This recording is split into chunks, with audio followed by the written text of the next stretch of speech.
Howdy YouTube, today we're taking a look at the Lord of the Rings, The Two Towers, Shagrat, Mordor Uruk-hai warrior. Of course, one of the last Uruk-hais who appeared in the third Lord of the Rings film. I'm not sure why it says The Two Towers. Shagrat, of course, was not in that movie. You can see, obviously, it's got the later, slimmer style packaging as opposed to the ring or eye style that we saw with the earlier figures. Really cool, a very hard to find Uruk-hai figure. Shagrat, of course, has the battle with another orc that leads to Frodo actually escaping after he's captured. So really cool. I like that the packaging's got this really nice sort of engraved thing around the outside, so that's pretty cool to see.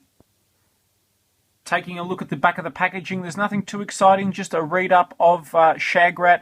Basically, just talking about how he's stationed with some other orcs in Cirith Ungol, and how basically everything goes wrong over there. I think he does survive the movie, and does make it out of the tower. There was a deleted scene where you see him basically running away with the mithril armor and giving it to, I think, the mouth of Sauron. So pretty cool. Very excited to get this guy opened up. He does look a lot darker on the picture in the back than he does in the actual figure, so that's a little interesting. But yeah, we'll get this guy open and hopefully give you a cool review.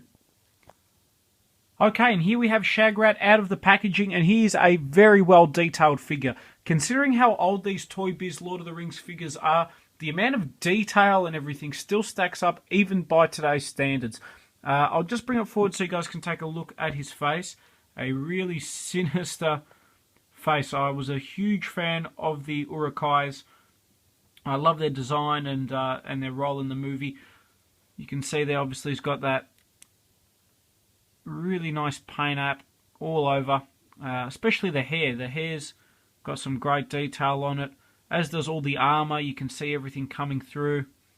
Really, really nice. You can see the definitely the difference between the second and third movies. The appearance of the Uruk-hai changes quite a bit. They haven't got that crisp, mass-produced armor from the second movie. They've sort of gone back a little bit similar to how they looked in the first movie. But really, really nice. In terms of accessories, he does come with the Uruk-hai sword, which is pretty cool. And then also a shield with the Mordor logo on it there. You can actually just basically take the shield off.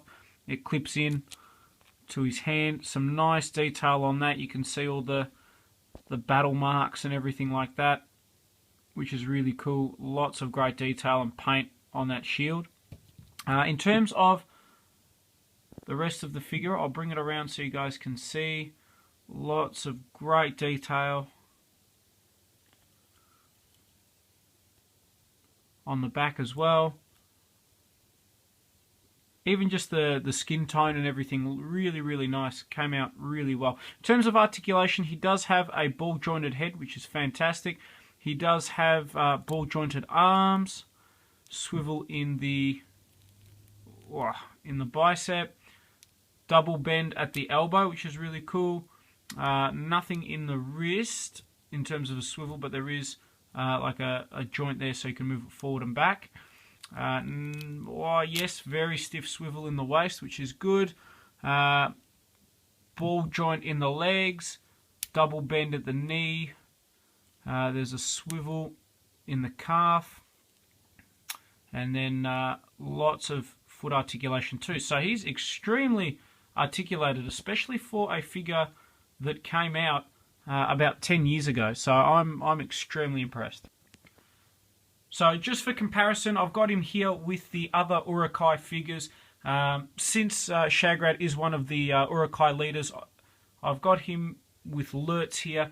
You can see there's a pretty big difference between the two, but you can certainly see, I guess, as the movies have progressed and developed the evolution of the armor, you can see that it's very similar in style, same as, of course, with the Ugluk figure, that heavy leather design. All these Lord of the Rings figures are extremely detailed and highly recommended. And then just for comparison, you can see the the heavily industrialized, mass-produced armor from the second movie.